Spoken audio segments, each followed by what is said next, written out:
Now I know what I'm looking for.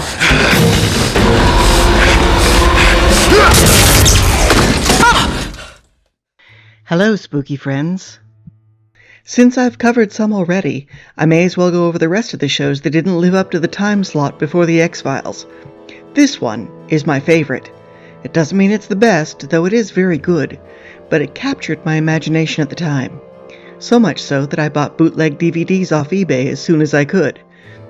I worked with computers most of my life, and yet two of my favorite things have insanely inaccurate depictions of the technology.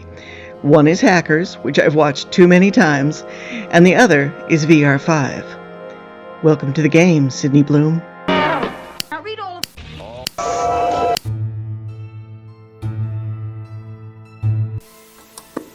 Spoilers are inevitable, but I'm going to try to keep them to a minimum to preserve the many mysteries of the show for those who haven't watched it. Now, technically, I know Vr5 isn't horror, but one of the things that hooked me was the truly spooky vibe of the show, especially the VR sequences. I would say the show crosses several genres.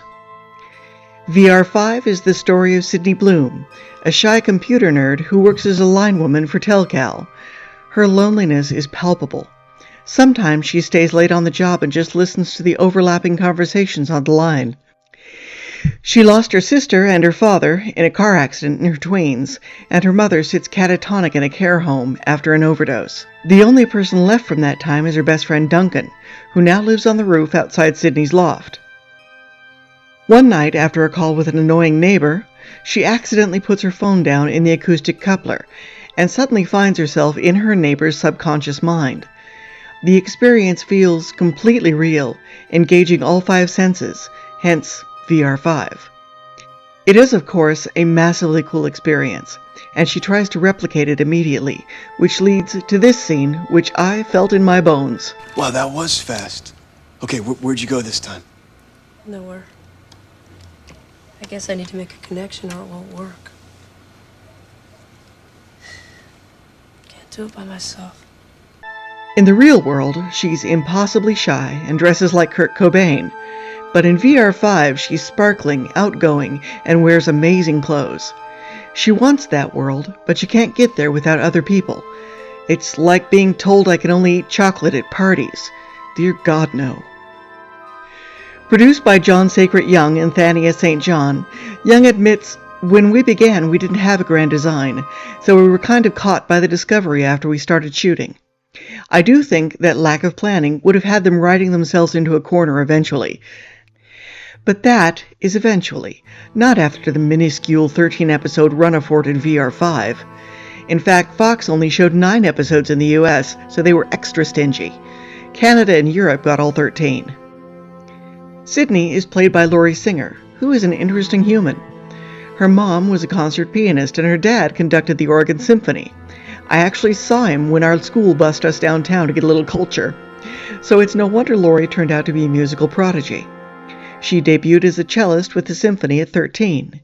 At 14, she was off to Juilliard and became one of their youngest ever graduates. She modeled some in the 80s, but soon pivoted to acting. At the time of her audition for Vr5, she was a veteran, mostly known for Fame and Footloose. I was curious, so I looked back at a clip of her singing in Fame. She was an excellent cellist. Oh, and I almost forgot, her brother's the Beastmaster. The main location for the show is a smallish loft space that opens onto this great rooftop set with a huge neon sign, a clock, and a lot of nooks and crannies. I have wondered about that sign. It can't actually be neon because the actors get really close to it, and neon gets hot. Tricksy effects people being clever, no doubt. In any case, this roof space seems to be where her best friend Duncan lives, though he also has the run of Sydney's loft. It's a little strange, but so is Duncan. He has a generic spirituality and seems to know a little bit about everything. He's played by Michael Easton, who came from Days of Our Lives, but may be best known for a short stint on Ally McBeal. He's done a couple of other shows, and I'm watching through Total Recall 2070 at the moment, though he has that California accent that makes it hard to take him seriously if he isn't saying dude a lot. When Sydney discovers Vr5, she consults a professor who's been studying VR his entire career, Frank Morgan. The character is introduced in a very man-behind-the-curtain way, and that's on purpose. He's named after the actor who played the wizard in The Wizard of Oz. Morgan is played by the amazing Will Patton, who takes his scratchy voice and his cynicism everywhere he goes. Unfortunately, Morgan is connected to a shadowy organization called the Committee, and now they know about Sydney, sealing her fate. Morgan becomes her handler and gives her assignments in VR. She always helps people, but who is she helping and why? A few episodes in, she gets a new handler, Oliver Sampson, played by none other than a pre-Buffy Anthony Head. At this time, Head was best known for a series of coffee commercials that actually had a romantic plotline that moved forward as more were released. They were brilliant and everybody wanted him for a neighbor. And they sold a lot of Taster's Choice. And yes, there is absolutely a Taster's Choice Easter egg in the episode The Many Faces of Alex. When John Sacred Young was asked what inspired him to cast Anthony Head as Samson, he replied, "I think we'd all been drinking too much coffee." I am always amazed how much VR5 managed to stuff into less than 10 total hours of programming.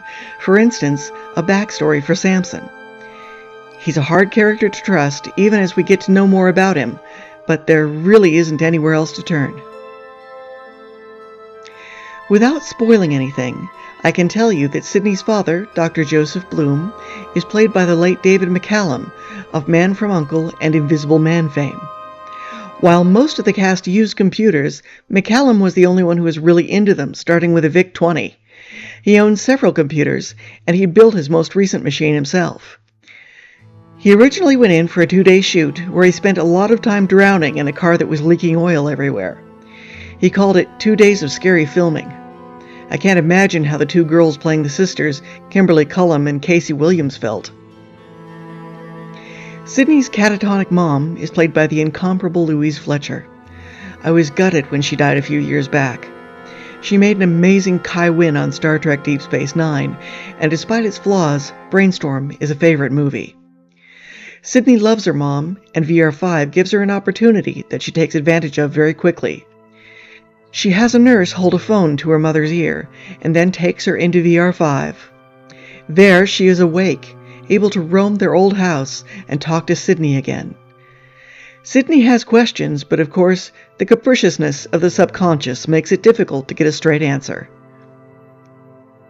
Today, these VR sequences would be heavy on the CGI, but in 1995, they were shot in camera. In the pilot, the trippy VR effect was achieved by putting everyone in white makeup, overexposing the film, and cranking up the color as much as they could.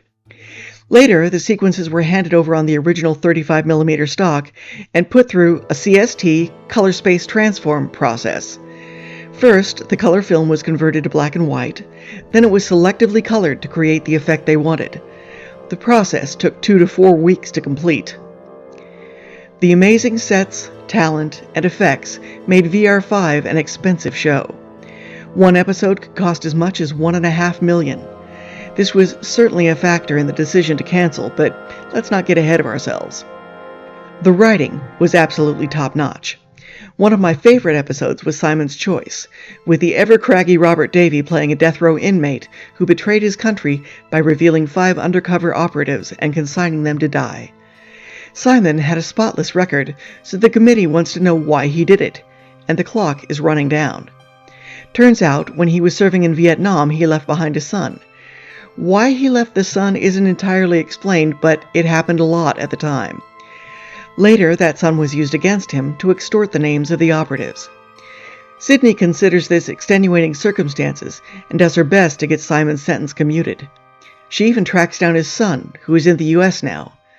Can Sydney convince the son to come forward for a father he hates? She does what she can. Beware, get out the tissues. Another favorite is Control Freak, in which we almost think the committee might be out to do good.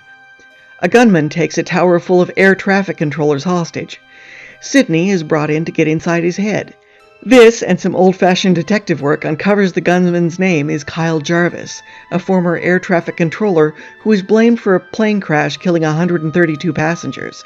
But Jarvis knows he didn't do it, and he wants the truth told. Finally, there's Love and Death, which is a pivotal episode, so I'll try not to spoil too much. The committee calls on Sydney to probe the mind of Jackson Booth, who has experienced a tragedy and stopped working. They need him to get back to work, but they don't say what exactly he does. In VR, Sydney watches as Jackson sees the woman he loves and her children blown up in a car.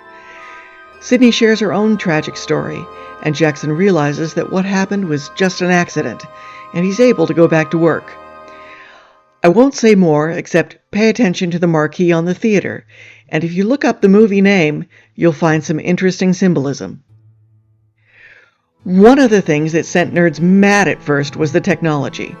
Screens and graphics were fine, but why on earth was Sydney using an acoustic coupler, a technology that was already out of date?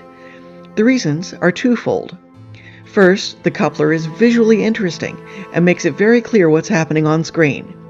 Second, well, we discover later, it doesn't really matter what kind of modem Sydney uses. And there's a little hint to one of the reasons Vr5 didn't make it. The show was what I think of as a long hook. You have to stick with it for a while for the picture to become clear, and I think a lot of people bailed early.